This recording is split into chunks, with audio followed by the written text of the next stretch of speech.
You're listening to Suburban Happy Hour with Anne Marie, And Julia. the podcast where we make delicious cocktails Or mocktails. and talk about everything under the sun. Because the best conversations happen at happy hour.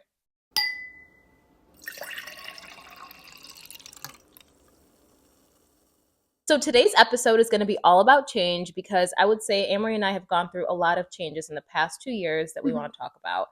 And today's drink is going to be a little twist on the Paloma. And if you would like to drink with us, you can pause this video and head over to our Instagram, Suburban Happy Hour, and that's where you'll find the recipe for today's cocktail or mocktail, whatever you choose. So with today's episode being all about change, first and foremost, I wanted to address that change for me personally is just like a very scary thing and I don't like it. I think change is necessary, but I also hate it because I feel like that I know that it's necessary. Yeah. And it's just so out of my comfort zone. I mean, So. I think that's how it is for everyone. Nobody likes change. Yes, it is necessary, but I feel like it's such a hard thing to do because especially the change where you're leaving things or people in the past, that's like the hardest kind of change. But, could be necessary at times. Definitely. And I feel within the past 2 years, a lot of change has happened for us personally, which is nice because you can share those experiences. Obviously, they're different experiences, but we all kind of have a common ground that we can all relate. And one of the biggest changes for us both is moving out of our childhood home. I know. I remember, so a little backstory for me is that I've grown up, it was just always me and my mom for 18 years in our little 2-bedroom condo, perfect for us. Then my brother came along, and up until the age of 4 when I moved out, that made sense because he would sleep in my mom's room. I know, and I always forget that. I forget because I would come over and I would see that, but Yeah. that never registered. Right. So for me, when I had to move, it was almost a must. And at that point, I was so sad when I had to leave my childhood But also, when it's a must, it kind of feels different than leaving on your own. Like, yes, you did want to move out, but I feel like that makes it a little bit harder because you might not necessarily be fully ready to do it, which I mean, you're great now, but in the moment, you were probably... Yes, I remember in the moment, I was like, this is over. Like, the chapter of my life is over. And it just made me so sad. And I just remember I was packing up my shit. I'm like, oh my God, I was crying. Yeah. I was like, I'm never coming back here again. Like, me and my mom, like, this is over, blah, blah. And it's really not that deep. I live 5 minutes away from my mom currently. But I just remember, I just felt like it was an end of an era. And it felt very permanent. And just, I'm now an adult. And that was the biggest shift for me. Just, even though I was literally 24, I was already grown. Like, I was a grown-ass woman. But it just felt so absolute. And it was just so sad. No, I get that. I mean, I was the same way. I've been wanting to move out for the longest time. And again, not because I lived in a bad situation. I lived with my mom, my dad, and my brother. And we had a nice cozy house. There was enough space for us. But it just got to the point where I just needed my own space and to come home from work and just kind of hang out by myself and not be bombarded with a million questions or whatnot, because we know how my parents are. Yes. We love them. We love her yes, parents, they are great. Don't get me wrong, but they sometimes can just be a little too overprotective in some sorts, which again is not a terrible thing, but sometimes I just want to be left alone and not have to worry about anything and do things on my own terms.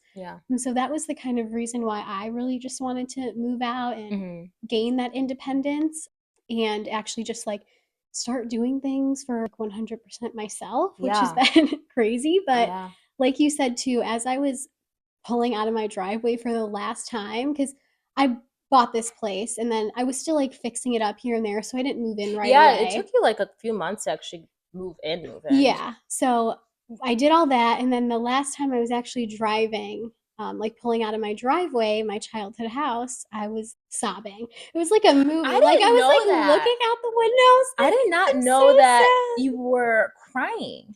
Yeah, and everyone would be like, I thought this is what you wanted, which it is. But it's because out of everyone, Amory was like, I need to move out. Again, not for any bad reason, but it's just you were so ready. Out of all our friends, you were the first one ready to go. But I didn't know that. Yeah, it was really sad. And I think it was just exactly, you said it perfect. It was just kind of the end of that era or like that chapter, because I knew like when I went back, like I stay there sometimes for like Christmas or on important holidays or things, like I'll spend the night in my childhood room, but that's not my childhood That's room not anymore. your room anymore. They put a sauna in there. They and did? They don't even use it. They moved it. Yeah, it was downstairs. Okay. Why'd they move it into your room? It's not your room. I'm not there anymore. It's not your room. Which I don't understand. But it's just like when I go in there, and I had this beautiful like dolphin mural. Remember that? Yeah. Because that was like, those are my favorite animals, painted over. They redid the whole house. As soon as she left her home, they were like, all right, upgrading. They said, this bitch is out. She's out finally. Let's redo this place. Let's redo that Let's house. lose every trace of her possible. Oh my God, yeah. No. But that is literally crazy. And then, so a little bit of a background, again, is that Amory and I lived together when we were in college. So much fun. It was so much fun. Oh my God, I loved it. And that was also living on our own. We were moved out, but we knew we could come back. Yeah. And I think because of that mindset, it like felt more like a long sleepover than anything. Yeah, and I feel like you guys would still like go home on the weekends. Right. You would, you would be home a lot, and that's like literally when COVID happened. So our like stay even got short, and it was just like, dude, COVID was bogus because COVID fucked everything up. Like we had this whole plan to like go crazy during summer, our last year of college, but that's besides. Because that was the first time like we actually all lived together. It was me, you, our friend Cheyenne, Taylor, and your other friend from school, Madison. And that was the first time I ever lived with like my childhood friends. Like I lived with people in college and stuff, but it was not the same. So it was sad that got cut short. Yeah. But speaking of change, COVID was also a clusterfuck. That changed for everybody. That needs to be an episode in and of itself. COVID summer. What happened over COVID summer? Because that was wild. That really was. That'll be part of our. We're sober now, and there's a reason. There's a reason these are mocktails. So yeah, but keeping on track with changes. That's a change in our lives. No longer drinking alcohol for fucking real. But once we both moved out, we both turned 25. And this is a topic in of itself. Am I saying that right? In of itself? In and of itself. In and of itself. That's a kind of a And I just remember the day I turned 25, I felt like my life was over. When they talk about like a quarter life crisis, that shit hit me hard. I thought I was fucking dying. I thought my life was over. I thought I needed to like retire because it was really serious for me. Your working life is just getting started, literally. But you feel like you need to retire. It was, I don't know why it hit me so hard. And I remember when we were 20, like we both, well, you had turned 25, but I turned 25 at the beginning of summer, and then we had our whole, European summer. And I just remember telling everybody we would meet that I just turned 25 and I'm fucking old. And they'd be like, are you nuts? I'm like, no, you don't understand. Like, I'm old. I feel old. And I think it's also because it's such a weird time in our lives too. I know 25. There's like so much going on with so many different people, and everybody's at different stages of our lives. And I feel like I just feel so old because of everything, I don't know, that I see like going on with everybody else. And I don't know. It's weird. It's a very strange age because we have some people who have had kids. Yeah. We have some people who are getting married. People are buying houses, like for example, you. And it's just, where are we supposed to be at? I know. I think that's like the most confusing part. Like you turn 25 and I feel like everyone kind of expects you to be an adult, but I don't know. I don't know how to be an adult yet. I'm scared. Literally. One, like we were just talking about this with our friends like a couple weeks ago. If we were to turn pregnant, it would be a teen. I would be a teen pregnancy. Pregnant? I mean, I'm sorry. Oh my God. I meant to say if we were to get pregnant, I would consider myself a teen pregnancy. Yeah. Because we know so many people that are pregnant or have babies already. Yeah, like going on their second normal age. Like our parents, I mean, at least my mom literally had me when she was pregnant when she was 25. I said, bitch, couldn't be me. Oh, I know. My mom's a Facebook mom. you know, the ones just like scroll on Facebook and she's like, I did this thing yesterday where it tells you what 2024 is gonna, what your 2024 is gonna be like. What did it say for her? I'm gonna have a baby boy, but I know that's not gonna be me, so it must be a grandson. Oh no! I don't think so. Hate to break it to you. Your mom wants a grandbaby. Oh my gosh, please. Real bad. Yeah, but I'm like, I don't think so. I'm sorry. Yeah, I don't know. You would be such a good mom at this age. I would not. Like, ew. Okay, I'm so sorry. No hate, but no, for me that's not. It's not the vibe. It's a no for me, dog. It's a no for me, dog. And another reason why 25 is so scary for me is, for example, if you were to get arrested at 25, I just feel like you have no excuse. Like, no, they're not going to feel bad for you. They're not going to feel bad for you. They're going to be like, serve your 5 years and shut the fuck up. Wait, what do you plan on getting arrested for? I don't know. Serve your 5 years? Like, that's actually kind of intense. But anyways, the point is, if I were to have to serve my 5 years, they wouldn't feel like, you wouldn't be like, oh, she's still young. Like, she's 21. Oh, she's not a baby. She's not a baby. Like, no, she's a grown-ass woman. Like, you deserve whatever punishment they give you. And I just feel like that's just, I don't know. At 25, you can't be acting like a mess. You have to have your shit together. You don't get to play the young card anymore. And that's my biggest I guess. thing. It makes sense. If you're arrested, they don't feel bad for you. You can't be. Like, why is that something you're worried about? When are you ever going to be in a situation where you get arrested? I don't know. This is why I'm sober, because sometimes when I was in college drunk, like, I should have been arrested so many times for jaywalking or for public indecency. Maybe public indecency. That's what I meant. I didn't mean to say jaywalking. I meant to say public indecency. There's been times where jaywalking at 25.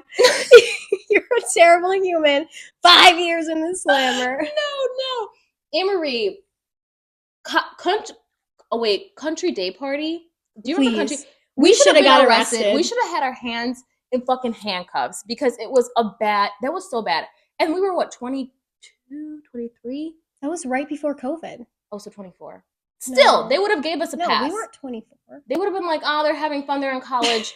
If we did that shit now, no, these are grown-ass women working 9 to 5s, like whatever. Okay, I get that. Right. And I just feel like we don't get a hall pass anymore. I feel that. I just think it's funny that this all your fear of turning 25 is coming from you potentially getting arrested and not having a loophole to get out of it. They would not feel bad. That's just my main problem. That's all. That's incredible. Mm-hmm. Well, good thing, or hopefully, knock on wood, that you I won't get arrested anytime soon, because you look like a clown. Yeah, you that's look exactly like a fucking clown. That's a fucking problem. Anyways, moving on. So then, leading into that, getting arrested. This has absolutely nothing to do with getting arrested, but once we turned 25, another big change that especially I went through, and I feel like you were like not ever gonna do it, but you were teeter-tottering between the idea of quitting your job. And I was previously a teacher, as we know, and I decided to quit my job before this school year, which was a crazy change. But not an unexpected one. I was thinking about quitting for the longest time, but I just like never had the guts to like do it during the school year. I wanted to kind of wait it out and kind of feel if maybe my mind would change or I would shift a little bit. Yeah. But it didn't. And I ended up quitting my job in August before the school year started. And it was so scary.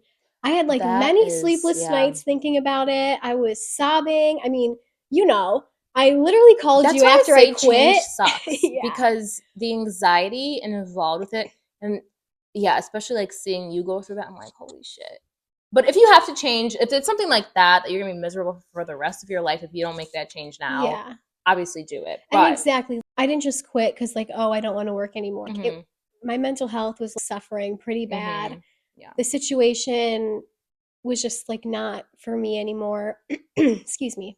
And then, like I said, it was not easy. I went through a lot thinking like, is this the right move? Am I messing up everything in my life? But it was for the better. Like, yes, it's been like a little difficult trying to find a job. And get my footing back in to like interview again and do things that are completely different from teaching, because as we know, I was so set on teaching for my whole life. Literally, since I've known you, which just goes way back to grade school, that's what you want to do. You want to be a teacher. Yeah, but that just goes to show, like, even if you've been doing something for so long, if it no longer serves you, you have to let it go. As difficult as it could be, there's always something better out there. You just have to look for it. Like right now, I couldn't just sit on my butt and hope that a job would come to me. I've been putting in the effort. So if you want something to change, just put in that effort and eventually you'll get there. Yeah, and you had an interview today, actually. I did have an interview today, and it felt good to get back into it. And like even talking about like my past experience, I still like am so grateful for everything I gained being a teacher. I think I learned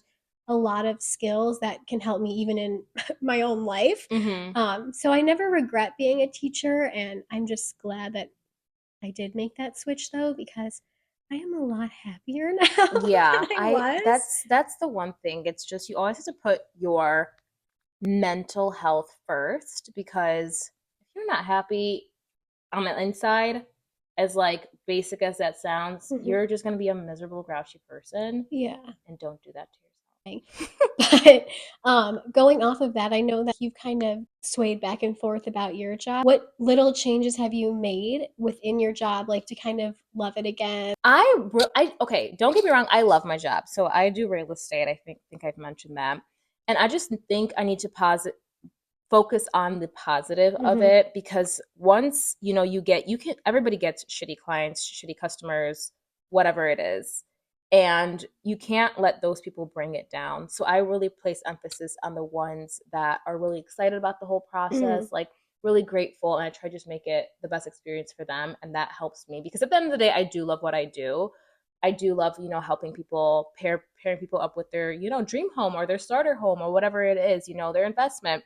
So I really do like that part of my job. So I just really try to focus on the positive of it. And the one thing that I've learned throughout the 4 years that I've been doing this is let go of the shit you can't control. Yeah. Because that's good advice. A lot of my job focuses on things that are just so out of my scope. I mean, I hear some stuff when you're like constantly on the phone with clients, and it's just like, I have to realize, Julia, like they are a grown human being. Yeah. If they don't want to listen to you, it is not your problem. You give the advice, whether they take it or not, is out of my control. Yeah. Things that happen with home inspections, things that happen with just the legal stuff of it is out of my control. And ever since like that switch has flipped in my head about it, I've become a lot more relaxed, and it's like, it is what it is. And I think that's like a perfect way too to like look at change, because don't stress over the things you can't control. Right. Like if something again is not working for you, isn't there like not an actual percentage, because you can't actually scientifically analyze this, but I think 99% of the shit that happens to us is outside of our control. Oh, I'm sure. There is if you look at your whole life, there is very little you can fucking control. Because you're just one person, but there's billions of other people on this planet. Like everybody has their own agenda. So just focus on you. But yeah, change is it's inevitable. You have to deal with it. And I just think as I'm getting older, I'm learning to embrace it more and more. But I think we do a pretty good job of dealing with change head on, even though we don't like it sometimes and it scares us. I feel like we're not afraid to like take those risks and like see what rewards come out of it and stuff like that. And sometimes you try something and you fail at it, but like I feel like you're never going to know if you don't change something. And I think it also helps that we have a very like strong support system, as in our friend group. It's good to surround yourself with people who will have your back. Like when we said we were going to start this podcast, everybody was so excited. Like nobody was like, what the fuck are you guys doing? You know? So that also helps a lot, with just dealing with it. And I feel like you have to talk about it too. You can't just keep it all inside, especially like when, for example, you quit your job, like, you talked about it with a lot of people. And exactly. And I think exactly what you said. It's really about your support system that like will help you get through that change. I know some people, like to do it alone. And I feel like I used to be that for so long, where I would just like suffer in silence whenever change was happening in my life. But I realized like this past year, I just I can't do that anymore because Yeah. it'll just eat me up and Mm-hmm. I will become a person that I absolutely hate. Right. So Right. I've just learned to like as much as I hate to, because I hate to be a burden, you know, and like Mm-hmm. talking about how I'm feeling about change or something, sometimes it like feels too much for me. Yes, yes. And I feel exactly the whole burden or like the victim card. Hmm.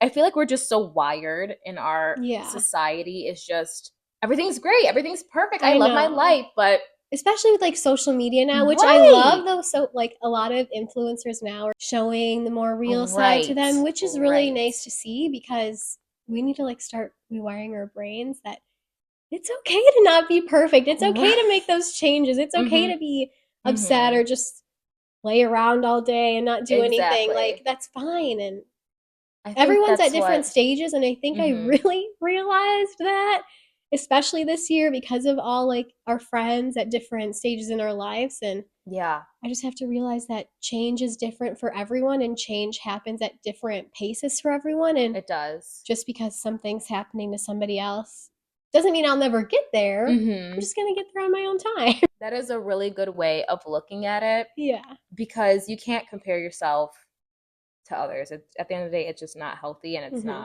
it's not. You can't. You're Yeah. two different people. You know what I'm saying? Hmm. So, but no, a thing that we forgot to talk about was the whole thing. The differences with you being into working. Jesus, working. What am I saying? Living. I Living on got you. your own Yeah. versus me living with someone That's too, right. because yeah, because some of us are married, some of us are about to get married, some of us are living with their significant other, some of us are single, living Some at of us are home, alone. some of us are single, living on your own. So, how is it being single, living on your own? You know, I'm living the life. It's It's incredible. No, I really do enjoy it. I do. I like having my own space, doing things at my own time, incredible. not having to listen to anyone else, you know, Hmm. except when Hmm. my dog's going crazy. Hmm. Which she But does all the yeah, fucking time. but I mean, I do love that aspect of it, but sometimes I do get really lonely. Hmm. It kind of sucks. Like, I don't know, you can only like be alone, like, I don't know, talk to yourself for so long. Not talk to Yeah, yourself, I don't yeah. talk to myself, but like, you know, talk to my dog Yeah, I or talk to sit and myself. watch What the fuck? TV. Well, I mean, yeah, but not like I don't Not constantly constantly. talk You to were constantly. myself. You would be Sitting on my in the couch, psych ward. hey, are you okay? What's up? What'd you do today? But no, No, there's okay, okay. I times see where what I you're do saying. talk to myself too, Yeah, but yeah. no, I do get just like really lonely sometimes, and that's why I just love opening up my house to all my Hmm. friends. Like, I love having you guys over, and like Yeah, you do host a lot sometimes, of parties here. like when you guys are about to leave, I'm like, can you just stay a little Yeah. longer, please? I'm Don't like, don't go. Yeah, please stay. Yeah. Just because I don't know, as much as I love being by myself, I also love all my friends and my family, and Yeah. I love to still be around people because sometimes, you know, it does get sad if I'm just like, I I come home every yeah. day to nothing. Hmm. I mean, I'm my dog is excited. nice. Yeah, Ozzy's your homegirl. Yeah, if she wasn't here, there's no way I could ever live by Yeah, myself. yeah. She No. makes me feel comfortable that if she wasn't here, there's no way. Yeah. Not a chance. I'm excited to see for the dude, I can't even I'm so excited.